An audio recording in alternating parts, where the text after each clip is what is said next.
Well, so if the regular Maruti Baleno does not really tickle your bone and you want something faster, then Maruti has launched the all-new Baleno RS. Well, what is this car all about? Essentially, it's a car which comes with a 100 bhp turbocharged petrol engine, and I am at the BIC, so you will see a lot of activity behind me. We are of course going to get into it and figure out if the extra 16 bhp is really worth it. So I won't be talking about the practicality bits. Let me straight away jump into the car and tell you how good it is to drive on the track.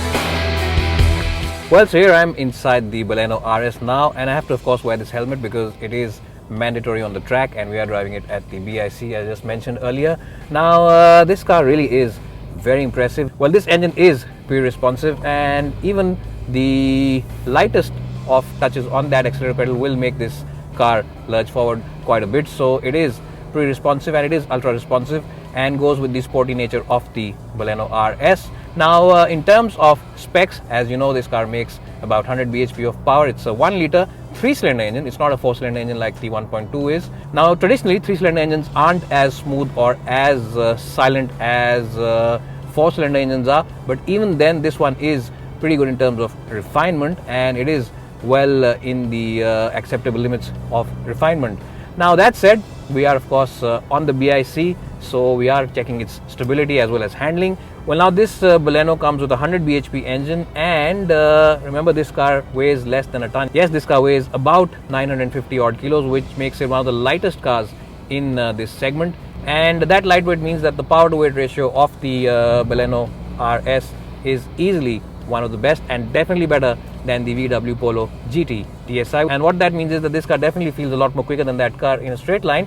But what it also means is that it's a very chuckable car, it's a very agile car. Baleno's chassis has always been dynamic, and now it finally gets a very peppy engine and also gets a more communicative steering wheel as well as tighter suspension setup, which means that the Baleno RS definitely does feel a lot more enjoyable to drive, and definitely feels like a car which will put a smile on your face every time you take it out for a spin.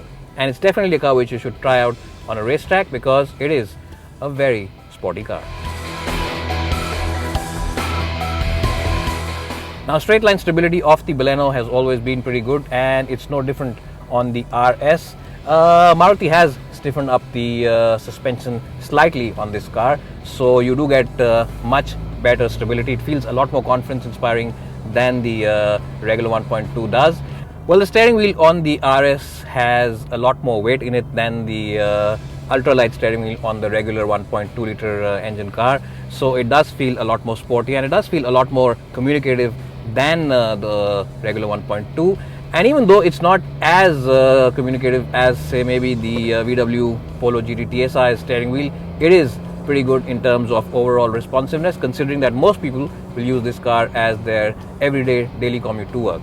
Well, Maruti Suzuki is offering only a manual gearbox on this car. There's no automatic available at the moment, and it's just as good as the regular petrol version of the car. It's a very sneaky unit, it's a very sporty unit. The throws are short, the throws are positive.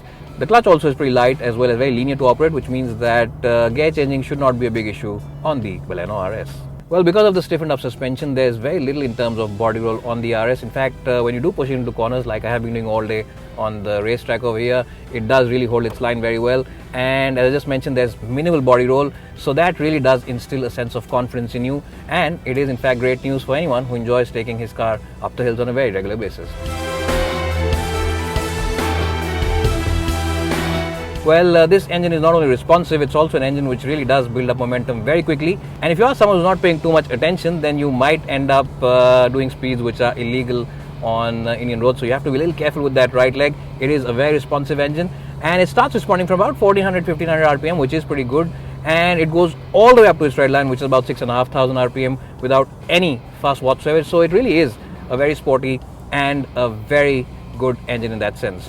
Well, so today I can't really be talking about rumble strips and expansion joints and patched up roads because I am not driving on any of those surfaces. So we will of course give you a proper road test review later on and find out how this car is on regular roads and those bumpy roads that we have to maneuver through on a daily basis. Well, so let's say that I'm not in race mode and I want to drive this car in a very normal and a very sedate manner. all I need to do is simply put it in 5th gear, and I am doing speeds of say about 90 or 100 kph, and the engine is spinning at roughly about 2200 rpm, which means that the cabin feels pretty okay even on the longest of long journeys in terms of not only cabin quietness but also in terms of the frugality of the engine. Yes, it is a pretty frugal engine, and Maruti claims that this engine will deliver in excess of 20 kpl to the litre, which are very good figures.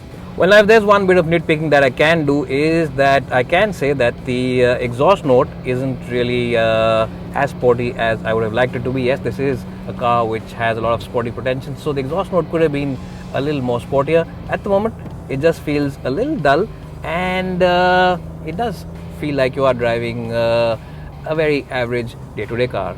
Well, so there you go. Before you start blaming me for being biased, I have said something negative about a Maruti car, and more importantly something negative about the Baleno.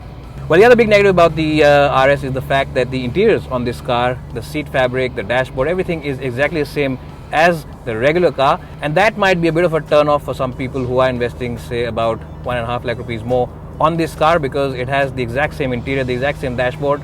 Well, so Maruti not offering you different interiors for this car might be a bit of a smart move from the company, because they have invested all that money, saved up that money which they would have spent here on the engine as well as the performance of this car. So maybe it's not really such a deal breaker, and I am just nitpicking. Well, so this is a fantastic car for keen drivers. It comes at a very good price, and I have to say that if you want a little more performance than the regular 1.2 petrol 84 bhp version of this car, then you should definitely buy this. It's around 1.5 lakh rupees more expensive spec to spec when you compare it, but it does have that essential feel good factor about it when you drive it, and it does seem like very good value for money when you compare it with its main rival, the VW Polo GT/TSI, which I think retails close to about 10 lakh rupees ex-showroom Delhi. And yes, considering that this car comes with a roomy cabin, a huge boot, lots of very useful features including Apple CarPlay, this car immediately starts making sense. And when you also add the fact that Maruti's after-sales service network is completely second to none, you will realize that the Baleno RS is a very strong package in its own right.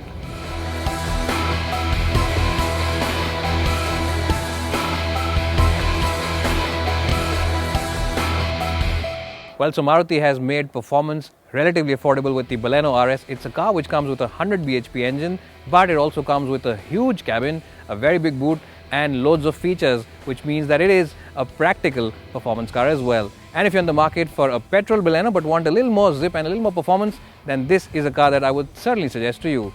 And even if you are in the market for a hatchback but want something which offers you a little more zip than all those other alternatives out there, then the Baleno RS is a car that you should definitely go ahead and try at an Nexa dealership near you. But if you're not as convinced as I am about this car, you should also check out our review of the VW Polo GT/TSI by clicking over here. And if you want the regular petrol Baleno, you should also check out our review comparison with the Honda Jazz by clicking on this link over here. And as always, if you are in the market to buy a new car and want to see our latest reviews, don't forget to subscribe to our channel by clicking over here. It's bye for now, and hope to see you soon.